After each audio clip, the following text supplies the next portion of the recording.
Yeah, you sometimes you gotta see something in somebody that they can't see in Yeah, themselves. That's kind of the key to management, right? yeah. I mean that is. Welcome to the Loadout. I'm your host, Ashanti Abdullah. And each week we take you behind the scenes of the live music industry, from touring tips and industry insights to candid conversations with artists, managers, and music professionals. We uncover the stories and strategies that make live performances unforgettable. Whether you're an artist, a tour manager, or just a live music enthusiast, this podcast is your backstage pass to the world of touring and live events. Today, we have a very special guest, Domino. As a renowned record producer, manager, DJ, and key member of the legendary Oakland-based hip-hop collective Hieroglyphics, Domino has been instrumental in shaping the sound and success of the group.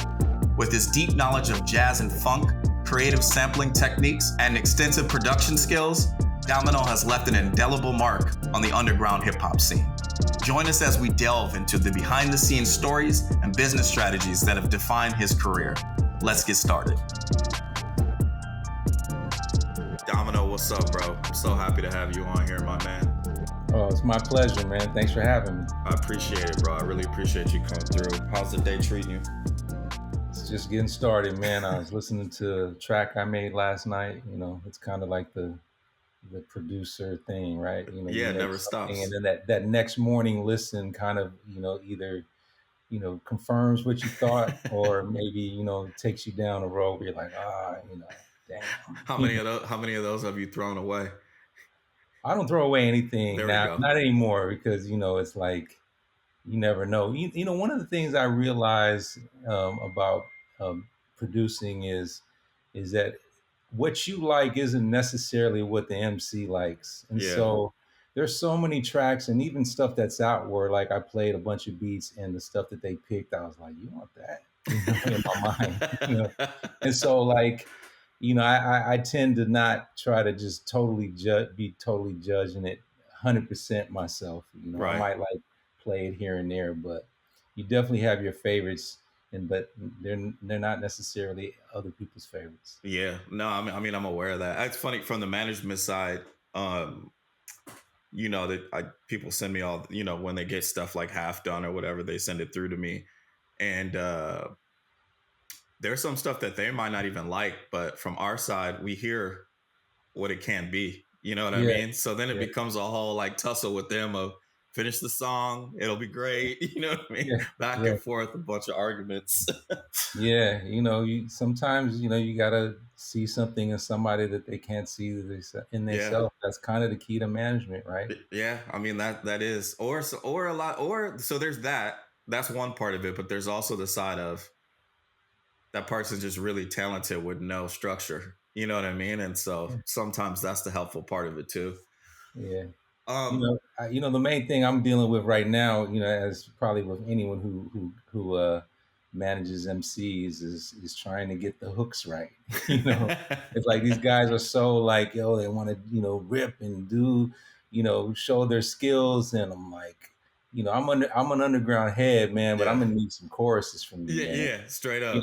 I want to be able to ride with my girl and have Right, her enjoy it. You know what I'm right, right. saying? 1,000%, bro. I mean, I think that's also like, it's funny because when you listen back to music that came out in the 90s, that was more on the like dilated or y'all or whoever, that type of level. Like now you listen to it as super nostalgic. But yeah, I mean, nowadays music's changed so much. Hip hop, which is like considered still underground hip hop, does Yeah, have choruses. It does have song yeah, structure now. You know what I yeah, mean? yeah. Um, so yeah, I'm with you on the same thing. But also, I think over the years, I think from sitting in the office and listening to so much rap all the time, I don't always listen to rap anymore, man. And I love that music, like, people like K Tronada. I love that people like K Tronada or people like that are in the fold, your Thundercats, blah, blah, blah. Because I still all consider them part of that hip hop world. Yeah. And that music speaks to me just as much as hip hop these days. I think it's probably just getting old, man. Yeah, I think that most people like it's really about the content, right? Yeah. I think that as you get older, you're not as engaged in lyrics, you know what I mean? Maybe just melody becomes a little bit more important when you're just kind of chilling you listen to probably more music just playing in the background. Yeah. My thing is variety, right? Yeah. Like Yeah. I have like, basically I have the normal playlist, but I have like one that's my whole like Yeah. everything that Yeah. I like. And I generally listen to it on random. Yeah. Like, so it'll go from fucking Coltrane to fucking Scarface to fucking Portishead to Marley, you know what I mean? And Yeah. it's just like that's how I like to listen to music, because you never really know what you want to hear until it's on. I you mean, know. for real. So I mean, at this point, I mean, you remember back in the day, you used to have CDs, bro. You had an idea of exactly what you're gonna play in the car and what you're gonna all of yeah, this. I can't do none of that no more, dude. It's always on random, bro. And it's yeah, the same way. It's just whatever's in my mine's pretty eclectic too. It can yeah, go all over the place, to be honest with you. From yeah, bonobo to, I mean, you name it, bro. I got some weird yeah, shit in there. yeah. I'm sure. Yeah, me too. You go, you go, So we're music heads, so it's gonna be like I feel like half my day is looking for new music, not Yeah. just new like current, but Yeah. also just something I haven't heard before. Right. Right. Quick. So my bad. Let's get let's get started. My bad. Total side tangent. I wanted to talk about the early days and like the beginnings and how you started, how you got there. How was like early life? Were you on the San Francisco side or the Oakland side? Well, yeah, I'm in the East Bay. That's where I live. I mean, I'm from San Francisco. I was born and raised in San Francisco and lived in San Francisco till my mid 20s, maybe early 20s. And so What side of town?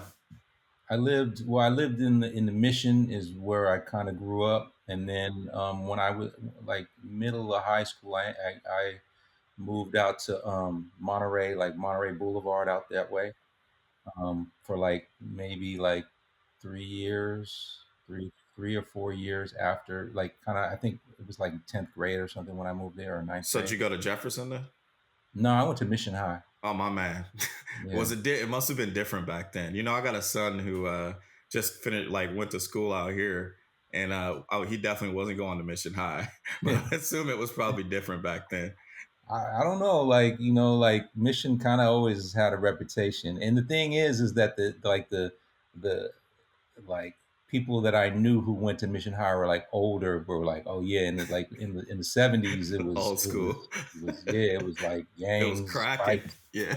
Yeah, so it's like, I think that every era has its own, these are urban schools, man, so they're True. always going to have their little things going on, True. a lot lower income, a lot less, not a lot, but some less, parental support, and the PTA ain't as involved.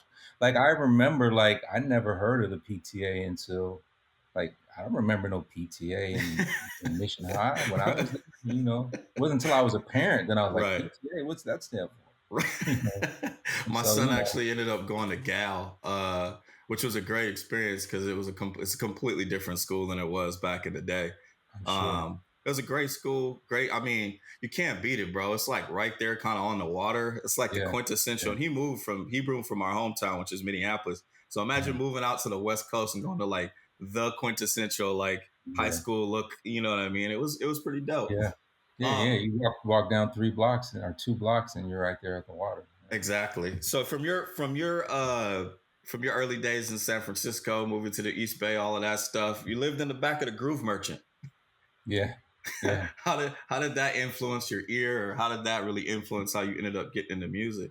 Well, it didn't influence me getting into music. Part of the reason why I was there was because I was so into Because music. And, got you. it started where I was digging. This is probably like '89, and I Mm-hmm. was, and I used to go up to the upper Haight, where there was a Recycle Records, and there was this is before Amoeba. This was Mm-hmm. like Recycle Records, and I want to say Rough Trade, and there was a few other places that I used to dig, and then the I became friends with a guy at Recycle Records, and he saw what I was getting, and he was like, "Hey, have you checked out that place down the street, Groove Mm-hmm. Merchant Records, that opened?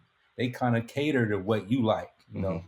And so I went down there, and obviously they were one of the earliest, stores that catered to soul, funk, jazz, pretty much exclusively. And so rare groove and stuff. Mm-hmm. And so I just became friends with the owner, and his wife, Mike McFadden. And this was the early days. Groove Merchant still is around, but it's down the street. It's like a block down, and it's owned by Cool Chris. It's not. So anyway, long story short, there was somebody renting out his storeroom, and it was like a studio apartment. He mentioned it to me, and I'm thinking like, yeah, I'll get in there, and because I was living with my mom's, you know what I mean. And so I was like It was time to 19, go. maybe Yeah, it like was time to 18, go. 19. Yeah, and so he rented me the. It's basically was literally a storeroom, like a studio apartment at the back of the store, because it was like double doors, and so if the one was, I would unlock mine, and he would, and I could walk right into the store. That's crazy. And so yeah, man, and so I mean, what I learned from there, well, a couple things happened. My life pretty much changed being there, because obviously it was a plethora of music that I was finding out about, just because of you know, it isn't like now you can go online and find shit. Like you had to kind of know. And For Mike sure. knew, and he was, that was all that was there. And then there was all kinds of like, uh, people, notable people that used to come through. Like I know Pete Rock was there, and there was a bunch of people that used to come through. And where my life changed is Dante Ross used to come through a lot. And somehow, his dad, he used to come for Gavin Convention, which was music convention that was based in San Francisco. Yeah. And his dad also lived in San Francisco, so he would come to the store a lot. And somehow Mike told him about me, because I was in the back making beats and I was rapping at the time. And he told Dante about me, and somehow we met each other, and we got to talking, and had a similar taste in records. And then he would come back, and we would, hang out more. And then I don't remember how much time had elapsed, but maybe a few months or whatever, 6 months. And he was like, "Hey, man, I like what you're doing, man." He goes, "I just signed this dude from Oakland, Ice Cube's cousin, Del the Funky Homo Sapien. He got a whole crew of dudes. You should hook up with them." And he told them about me, and then me and Dell and A Plus took Bart to my house. By this time, I'm in Monterey. They came to the city and met with me, right? And then I was playing them beats, and they were rhyming, and I was like, oh, we had this kinship. It was like instant. Like I knew that I wanted to work with these dudes, and I think they felt the same. Yeah. And so that's kind of what started it, and to where, like, and then I ended up going to Oakland and meeting the rest of the crew, and the rest is history, as they say. That's what's up, man. You were the oldest of the group, right? Did that kind of make you the spokesman and the manager of the group, or how did that kind of come about? I think that has something to do with it. I want to say they were like 17 and 18, and I was like 21 or 20. Got you. And so I think that probably had something to do with it. I think also like that kind of was just my personality. Yeah. And so like I kind of, I had been with other crews, and I generally was the one who was like the leader, who kind of was like, all right, we're going to do this and do that. And then, was kind of the main person. And so I kind of just took that role with them. And also I was doing beats with them. So the way that it transpired is I was part of the demos for Souls and Casual. Got you. And so when it was time to kind of get these out there, I kind of was the one decided. I was sending them out. I was making the tapes. I had my number on it. I just naturally, because I had something invested in it, I just naturally was taking the role of kind of facilitating this. All right, we'll send it here, and then people started calling, and then I remember Casual got a call, and they wanted to fly him down to LA, and he was like, "Yo, I'm gonna bring my man." And I came, and we were in interviews, and I basically, was asking the questions that made sense to me, to these labels. And then I remember telling somebody like, "Oh man, we need to find you a manager." Or I said it to, I want to say I said this to Paul Stewart, because he was one of the me and Kaiser were sleeping on Paul Stewart's floor one of the times when we got brought down. Yeah.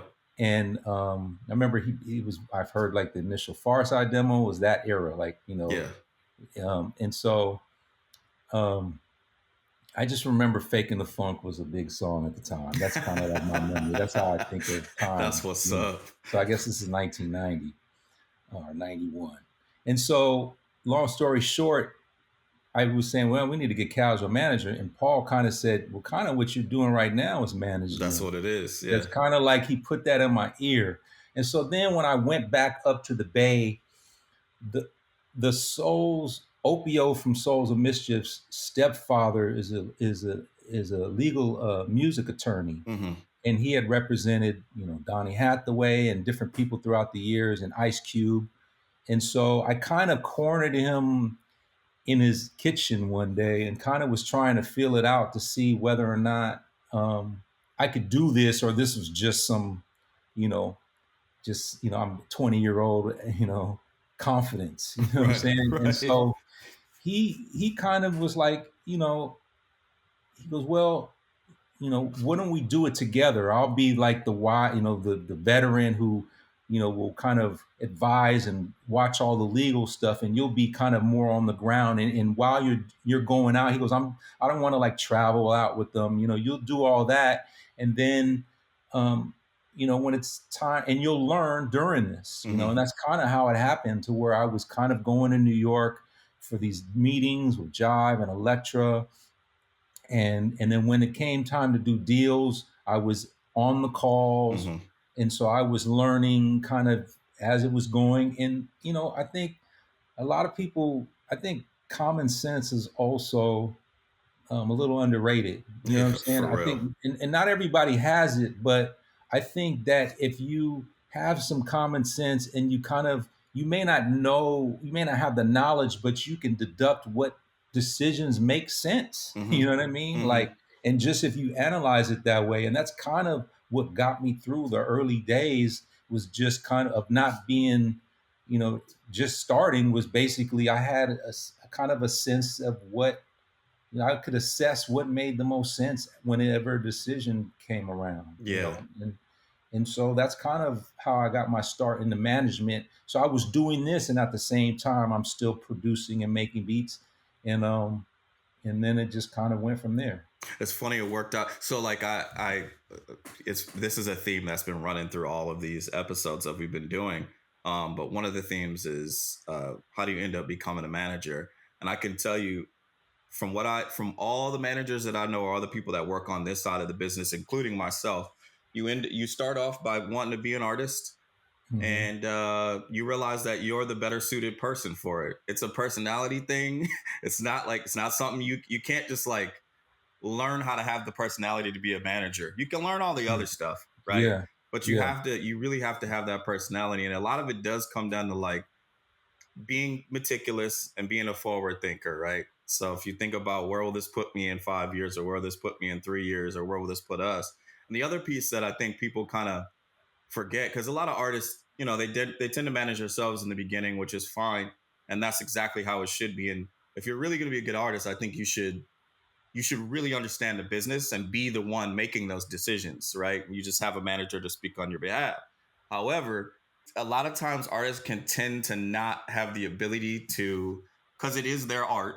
yeah, At the end of the day, they have the ability to not be able to take the emotional part of it away from it and make business deals based on just the deal at the end of the day.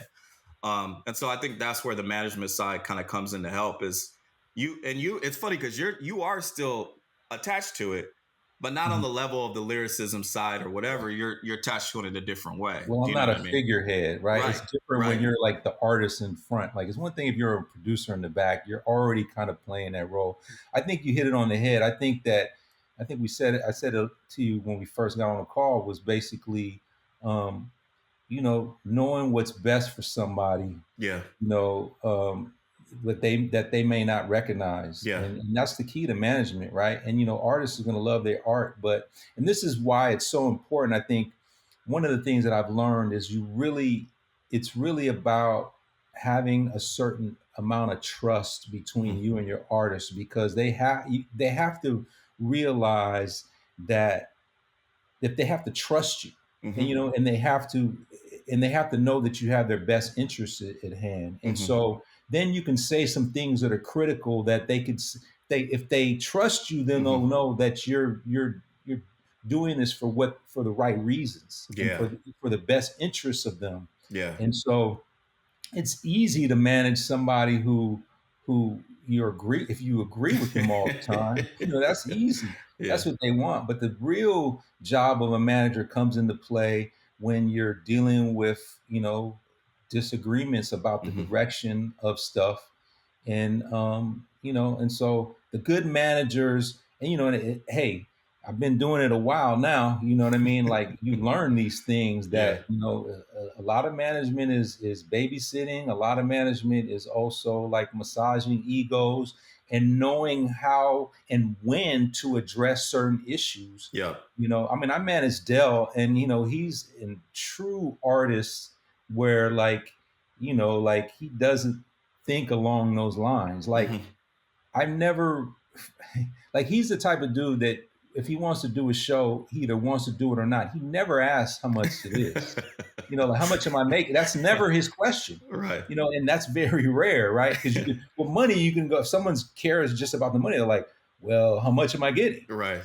Dell's like, I either want to do it or I don't. Yeah. And so he's that true artist sense but then he has all these other things that are not really, don't navigate business world well. That's where I come in.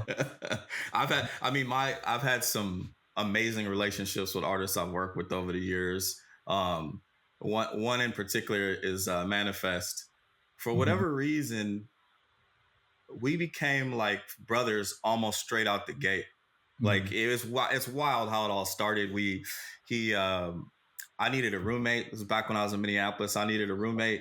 He was Right, looking on Craigslist. He saw my name was Ashanti, which is a big deal in Africa. He was like, right, "Oh, let me go check this guy's place out." yeah. So we end up being roommates. And then one day he's standing outside rapping. I'm like, What's that? What you rapping, bro?" He's like, "Oh, that's me." I'm like, "Huh." And I was working with Prof and Roswell at the time. Mm-hmm. So it's just Prof now, but it was Prof and Roswell at the time. So Right. I take him over there to record. He lays something down as fire. Then it becomes, Prof's got a lot going on. We can't. So I went and bought a Digio 1. And then we just started recording. That's literally what started his entire crazy ass long career, right? Was this time spent together. But we were so close and like brothers, we almost argued so much that Right.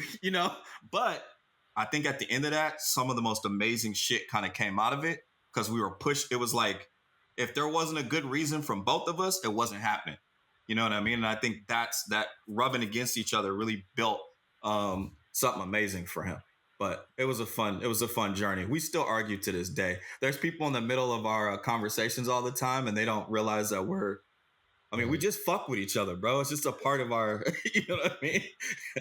I think that's the most important thing, right? I think relatability is another thing that's important, Yeah. right?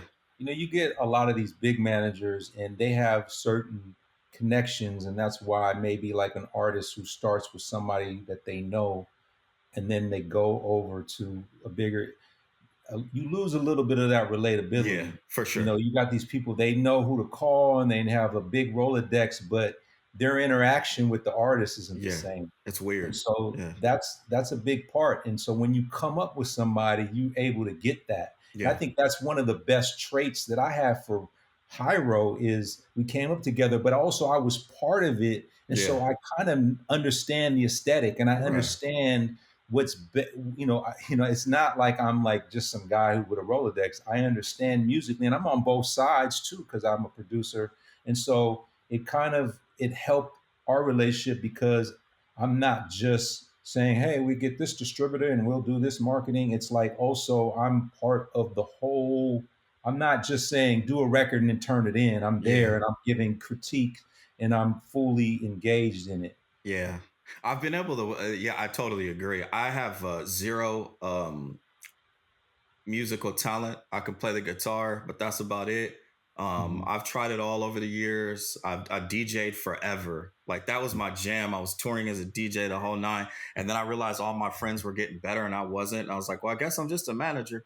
Uh, so I don't have the ability to be involved on that level, but it's odd because I'm still involved in the like, it depends on who I've worked with. Like certain artists need that from the beginning. Like, yo, here's the record. What am I missing? Who else needs to be involved? And I connect them with this producer or that producer or get them in the studio or whatever the case is, right? Um, but I do have the ear. So if Well, something doesn't see, sound right, it's easy to have that discussion. I can't tell you what to do to it, but I could tell you this, you know what I mean? Like I can't physically go press the buttons, but I can tell you something, that's wrong, or think about it well, like this, or whatever the case is. Well, see, that's the key, right? A lot of people in hip hop kind of took this and ran with it that says producer means that you make the shit. Right. Like the ear, having that ear is as important of a trait as anything. Yeah. And so being able to tell somebody why something isn't good or what they could do to make it better is just as important, if not more, than actually physically doing those things. Right. You know Right. what I mean? The biggest example is Rick Rubin. Like he's, everyone knows I can't play a damn thing, but he can tell you what to do, and he Yeah. can tell you the part that's the hit, Yeah. and he can get the best out of a performance. And that's really the true definition of a producer, not just because you're the dude banging it out, because Yeah. there's a lot of dudes who bang out something, they send it, and Yeah. then they have no part in where it goes and how the dude kicks it and how the chorus goes, and they just hear it when it's finished.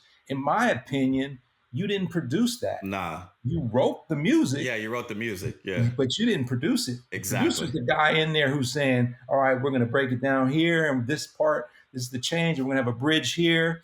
That's the producer. Yeah. I And so I totally think agree. that gets lost in hip hop, that people think I'm a producer because you made a beat. Not Yeah. necessarily. Nah. I mean, how do you see? Look, what's the whole picture here? What's the whole picture, and how does it even fit into that bigger picture of this album or whatever the case is, right? Um, Exactly. That's sure. that's that's a valuable trait. And so you being able to do that, like I wouldn't sell, can't sell yourself short because you can't physically doesn't Yeah. mean anything. Yeah, I If guess you're you can right. get the best out of the music, then you're doing your job. This is true. This is true. Shout out to myself. Big up myself. No, I'm Yeah. just playing. So your production style is known for its blend of jazz and funk, as well as some pretty creative sampling. What's like what's your process of creating a beat and selecting samples? I just listen to music, it's just whatever catches my ear, and Yeah. it could be anything. Generally I'll start with the sample. That'll be like the main. I mean, it's changed through the years, but the general sense is that I start with the sample. Like every once in a while, I might just program some drums and go from there, but that isn't my normal. That's me saying, you know what, I want to do, start something that way. Right. you know? Right. Right. But, or, I guess back in the day it was a drum loop, but, Right. um, for the most part, I'll start with a sample and then kind of build around that. And then, get it to where the beat is as far as just with the sample and whatever I can control. And then I'm not really a musician per se, so like Mhm. I have people that I collaborate with to where I can do change ups or maybe lose the sample, do different things depending on what I like. And so but my process is generally start with a sample and then go from there. And sometimes by the time I'm done with my part, the sample is unrecognizable. And so Yeah. that's now. Like back in the day, I listened to my older, the early '90s, and I'm like, you just looping shit. And really, it was just about having good records. Right. Right. I think now it's a little different to where it's not so much based on just loop. It's basically having you still have a good ear for what sounds good and what would be dope. But now you're trying to, you know, be a little bit more creative. And that somewhat also is just being like, I still, as right now, like a lot of people are getting, their style is looping and not even adding drums, Yeah. and Yeah. that's just and that's great. You know what I'm saying? But part of me, I don't feel satisfied with that. Right. You know, Right. and so I'll have some shit like that. Don't get me wrong, but I feel like I have the pull to like not just take a good record and loop it. Like I want to do other things, you know. Right. That's just, you know, and that's kind of, I'm kind of caught between that, you know what I Mm-hmm. mean? Like, because I also like part of producing is not just adding things, but knowing what not to add, you know? Exactly. And so you can overproduce stuff by saying, my ego tells me I need to add more shit to make this more my own, but then you don't have the key is to have the best result no matter what the method is. And that's what I tell people who ask me, like, what type of equipment should I get? I said, get whatever best gets you to express what you're trying to do musically. Yeah. Use that. It Yeah. doesn't really matter whether it's something old, some analog shit, if it's something like simple, like, you know, Fruity Loops or all that type of stuff. Like, it doesn't matter. Just get out whatever makes you be able to express yourself artistically easiest. Go with that. I think that that's like a life lesson in general. Like that's with anything, bro. Like Yeah. I think people get bogged down by what's the best of this and the best of that. Well, if you ain't making shit, then it doesn't really matter, you know? Even on the management side, when you first start, you start with like whatever you got. You know what I Yeah. mean? Whatever you got. Yeah. And that's, I mean, when it comes to hip hop, that's just hip hop. You start with whatever you got and then you start to add from there. Well, you know, like I think less is more in a lot of ways, A you know, thousand percent. and it's like, you know, the harder it is to, well, the less things you have at your disposal means you start using your creative sense. Mm-hmm. It's like, well, I don't have any plug and delay, you know, reverb or echo, so now I'm gonna just do five of that thing on pads, all with different volumes. So it sounds like it's echoing, but you know, those are the things that happen when you don't have access to everything. And so, you know, there's all kinds of shit, and now everything does it for you, damn near. Yeah. Everything's put on pitch, and it'll splice everything for you right when you enter it, and that's Yeah. all great. You can change the pitch, you know, this the tempo and the pitch doesn't change. Like all that shit is fucking great. You know what I'm So saying? But still, you you got to know the gotta. theory behind it, understand why. Like I basically quit DJing on a regular basis and like for a group and all that prior to like right before Serato came out, Mhm. right? And so now I hop on and do stuff. You know, if I go to do something or scratch for some, you know, do whatever for somebody, they're like, "Yo, how do you like? You don't even really be using Serato." And I'm like, "It's the same concept, bro. If you understand the basic concept of how you're Yeah. supposed to do this, this just makes what you did before easier. It's not like you know what I mean." Yeah, I mean, I think that's one of the things that people, even even the purists who are like anti, you know, they're like vinyl, you know what I mean? And I'm like, all this is, it still takes the same things. It's just now your crate is coming out of your computer. Yeah, The playing the right, this thing won't play the right records. It yeah, won't bring them in it at the doesn't right do time. that. And so, like, I'm always feel like people that get too purist about methods that were before is just, you're just short sighted. Like, Yeah, fucking shit evolves, that's how things and work. yeah, and you just have to embrace it. If you don't embrace it, then you're just looking like the bitter old guy who's mad that no one wants to hear his Yeah, shit no more. And yeah, so, you know, you'll never hear me talk shit about new hip hop yeah, because it's like, if I don't like it, I don't like it, and I just say that's not for me, and that's okay. You know what I mean? I'm gonna go look for the shit I do like, and I'm not gonna just lament that cats don't rap like Rakim anymore. You yeah, know what I mean? Like, you know, like, you can't, these people, artists, you can only be influenced by what you know. And so a right. lot of these artists don't have the history, and they're going to be influenced by other peers, and you just have to accept that. As you know, I'm in my 50s, you know what I mean? Like, you know, you got to just, don't be the bitter dude, and Yeah. you know, get off my lawn. Like, don't be that guy, I see it because for what it really, is. I see it for what it is, and I love some of the new stuff, man. I listen. me I too. mean, you know, cats like Ramble, or I'm trying to think of some other cats that just are so they're still original, even with all of that, and even with everything that's been put out. That's just who they are. They figured out a way to just be an original cat. I love that kind of shit. I might not listen to every song because I might not like every song, but I like the idea of what's happening. I like the artistry behind it. You know what I Well, mean? the thing about hip hop, as opposed to like in the late '80s and early '90s, when the is that the tent has grown Yeah.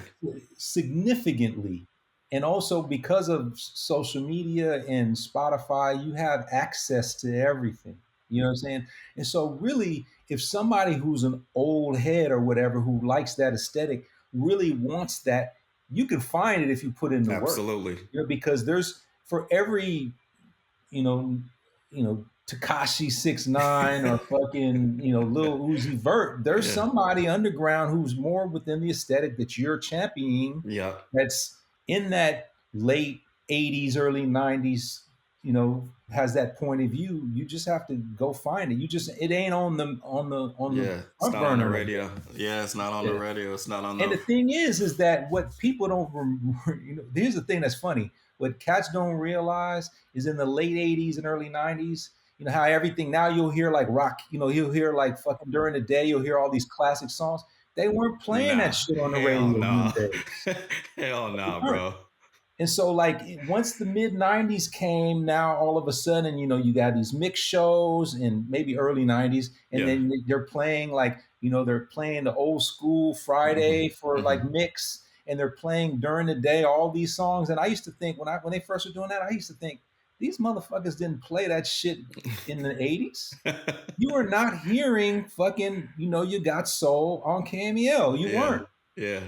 At midnight, you might have been. Yeah. And so, like, I think that's the interesting part about it is that people act like, well, they don't play the good shit on the radio. They didn't. They've never done that. Yeah, they never did. That's not Yeah, how it works. That's not how yeah, it worked at all. There was payola. There was reasons why people played stuff, and then you had your few people believe like, oh, that's funny. We were talking about A Love before we started, but Adrian, you have people like that were working at radio stations that were against all getting fired, playing yeah, records they weren't supposed to be playing. You know yeah, what I mean?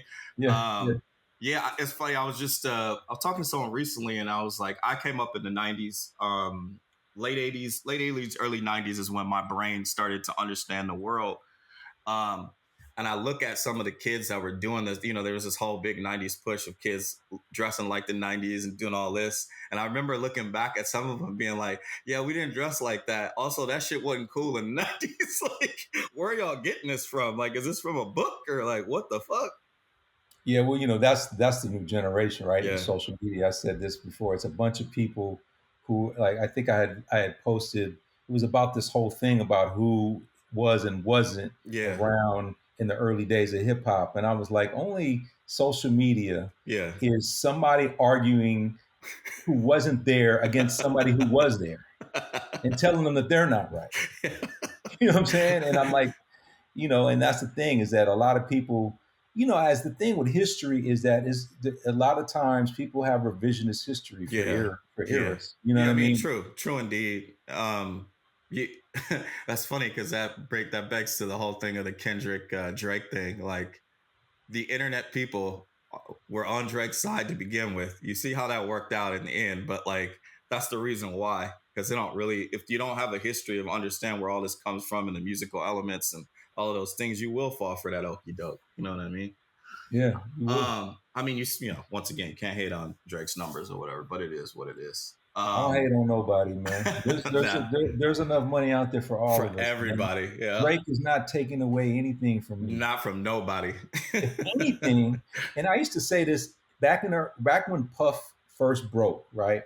When all of a sudden hip hop started to become pop, what was the main shit on the radio. Yeah, It started a little before that, but that's when it was like pretty much all hit when all the format was just turned into hip hop. yeah, And I used to be like, I ain't got nothing against that. I think if anything, it makes the tent. There's a lot of people that are finding out about hip hop through this commercial shit, and maybe they are looking a little deeper and in finding other people. They're at least now this is their intro to the music. right. It's different now because hip hop's so big, so there's not really everyone knows what it is Yeah, now. But I think that 1,000%. a lot of times the bigger the tent gets, there's going to be some trickle down. Even so the bigger, the more the more doors that Drake opens, the more that just happen for the culture. And so I don't begrudge anybody. I think people act like someone else's success somehow takes away from them, and I think that shit is bullshit. Oh, we can get deeper with. We go all the way deep with Yeah, that. That's yeah, for a whole nother show. yeah, But there's a yeah, yeah. reason Right, why part that thought two, is out there. Yeah. part two. Yeah. Let's talk a little bit about just overall business leadership, things of that nature. So you were acting CEO of Hyro from '97 to 2006. How'd you Mhm. navigate the business aspects of the label while maintaining its artistic integrity? When we got dropped off labels, it was kind of a reassessment of what we wanted to do. And I think that the main thing that was in my mind was, okay, we had all this buzz and clout and all this, everyone shouting how great we were, but what do we got to show for it? Mm-hmm. Not Mm-hmm. a lot. And so what we decided to do, what my vision was let's start off as an indie and put out, what we'll do is we'll put out a Hyro record, right? And the aim is, so everyone knows we're Hyro crew, but we've never done anything together, so let's do that, and that'll be our thing. And then everyone will show that we have a little bit of clout on what to do as far as on the marketing sense and putting out records. And maybe in all the individual records, artists, I mean, all the individual artists, Souls, Dell, Casual, will eventually get signed again. That was Mm-hmm. the initial plan, right? Okay. But because we're showing that we had some independent success, this will demand more creative control, and we prove that we can do it. Mm-hmm. That was kind of the grand plan. And then what ended up happening is we once we put out Third Eye Vision, which is our first indie release, Mm-hmm. we started making a lot of money, and we were touring hella, and we realized that this was the way. Yeah. We had ownership. Yeah. We owned something, and it was like, and we also weren't necessarily making the music that we felt was conducive with being on the label, Right. right? You know what I Right. mean? And so it was, the internet had just started, or was at the beginning, at least as far as being a mass kind of thing. It wasn't mass yet, but and so like we felt like we had found the niche. We Mm-hmm. had our website super early. The whole indie hip hop touring circuit was started by us. You know what I'm saying? Like there was at that time, this was probably midnight. Unless you were like a big artist, or you were on the fucking a sign, or you were on like the Budweiser Superfest, Right. there wasn't really a whole lot of touring opportunities for indie Mm-hmm. artists who didn't have the big booking agent and whatever. And so, you know, I basically we had a 12 inch. The initial 12 inch we put out was The Who with After Dark on the B side, Yep. and which was the first single for Third Eye Vision. I had lists, DJ lists from friends who were still in the industry. Um, so I took these lists, and I was sending these 12-inch out, and I was doing the calls. I was Mm-hmm. basically being a radio promoter. Mm-hmm. And once I got on the call, and they'd be like, "Well, when do you want to, when do you want us to play this? Because I know you want to get on the chart." I used to be like, "I don't care. I'm not planning out charts. Right. Just play it." Was usually what I say. Yeah. And by the way, who throws shows in your Yeah, in your area? town. Yeah. Right? Because I knew that the college radio DJs were the most of these people who were on these lists. I knew that they knew that. Mm-hmm. And so then they go, "Oh, well, call this guy, call this guy." Yeah, man, and so that's kind of how, and so the first tour, and this was probably like in 97, Mm-hmm. the first tour was like literally I booked it basically through, and there was a couple of people that we had done shows with before that I knew, Mm-hmm. but for the most part, I booked it, and it wasn't like a great job. We did like 3 shows a week, and we Mm-hmm. were kind of like just, but it allowed us. What we did was we would like have hella off days, which isn't ideal on a tour, but Of course. we went to Hey, these college. me being that manager and tour manager, I'm giving you 1 off day, 2 off days a week, baby. That's about it. But yeah, Hey, back then you had to get in where you fit in. well, the thing was is I didn't have the Rolodex, Right. so I couldn't fill in a week. I can Right. only do 2 or 3 shows that would get us to the next place. But what we did during that time was we would go to these college stations. We'd be like, "Hey, we're in your town. We're going to come up to the show. Yep. We would go to record stores. We'd go to the mall and promote our shit. Mm-hmm. We basically, that's kind of what we did on the initial tour. So in hindsight, yeah, we didn't make no money, but in hindsight, it did a lot to kind of like plant the seed that we were coming out with something. Totally. And yeah, I mean, back to the point about, how many shows a week. My motto, and I say it to the guys all the time, every day you spend not making money on the road, you're losing money. Because you still got per diems, you still got gas, you still got hotels. And so half of me building Turnwell was to explain to artists, literally have them just be able to look on their phone. This is how much money you're losing when you're messing around. Do you know what I'm saying? Like, yeah, that was exactly. It was out of annoyance for trying to help them understand. Yeah, when we go to budget this out, you're coming home with money. And this is how you're going to do it. So everything you thought you were going to do on this tour, that's not happening. You know what I mean?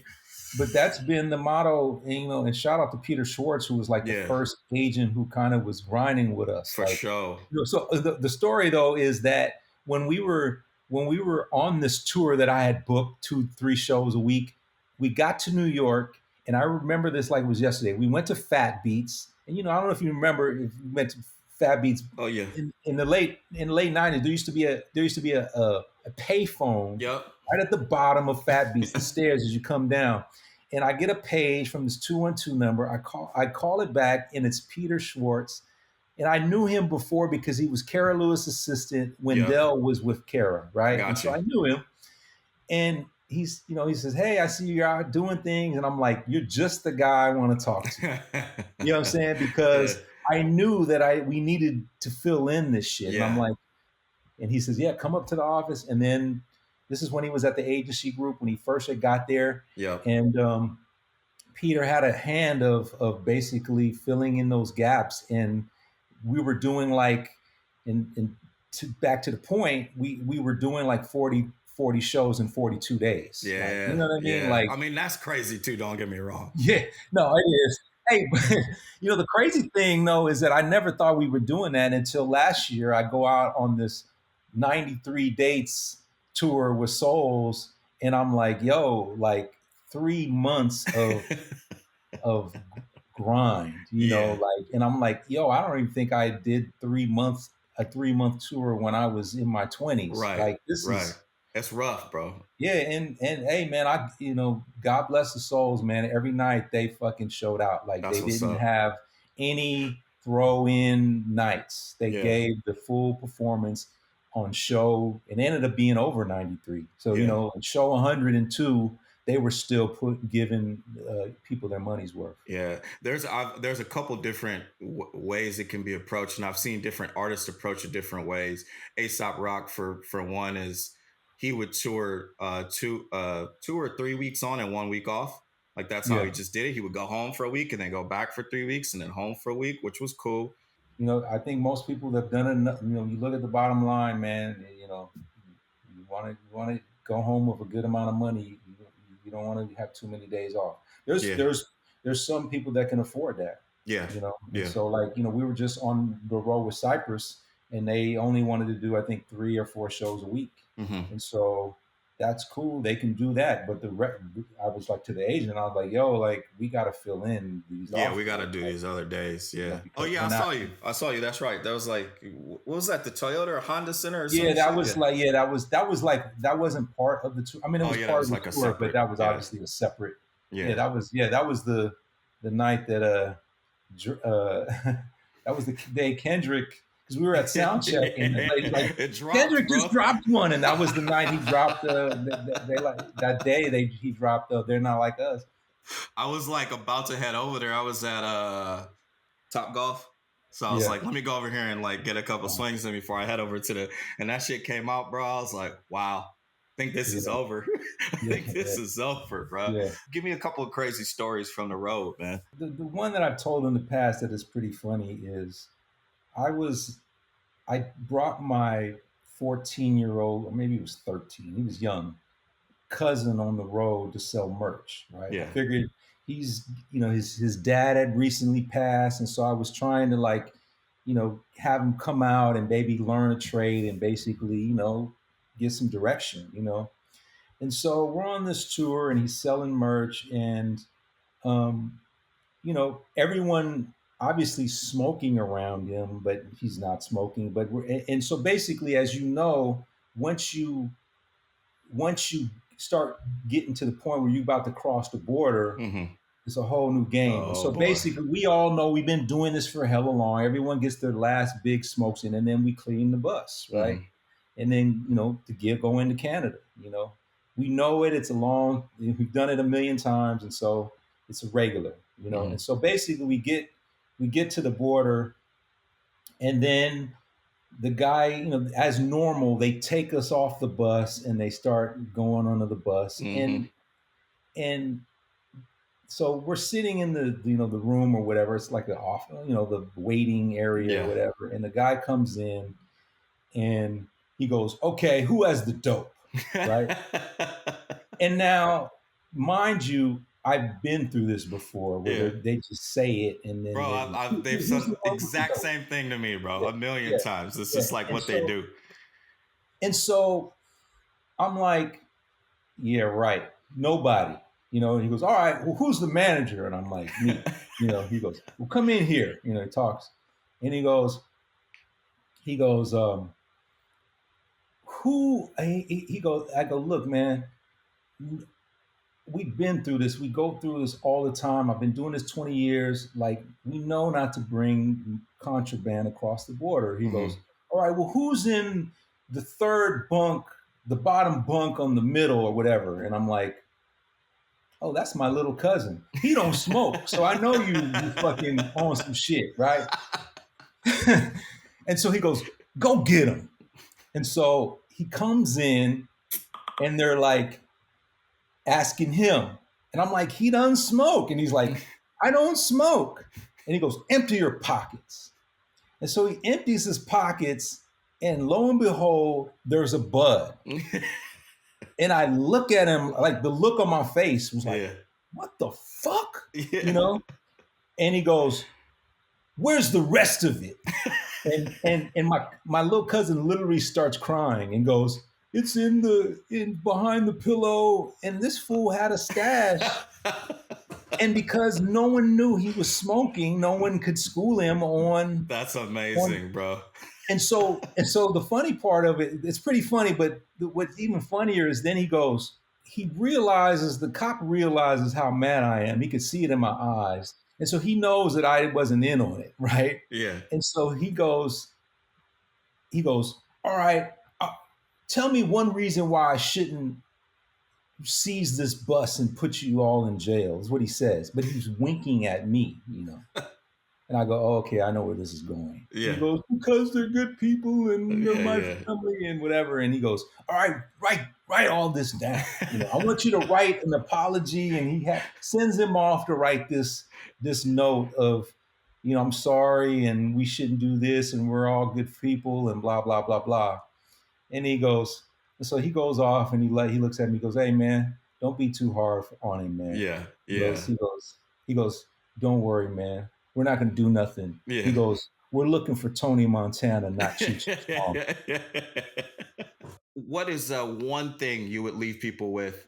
Well, I think any app that is focused on making the life of a tour manager easier is great to me. I'm still figuring it out, Yeah.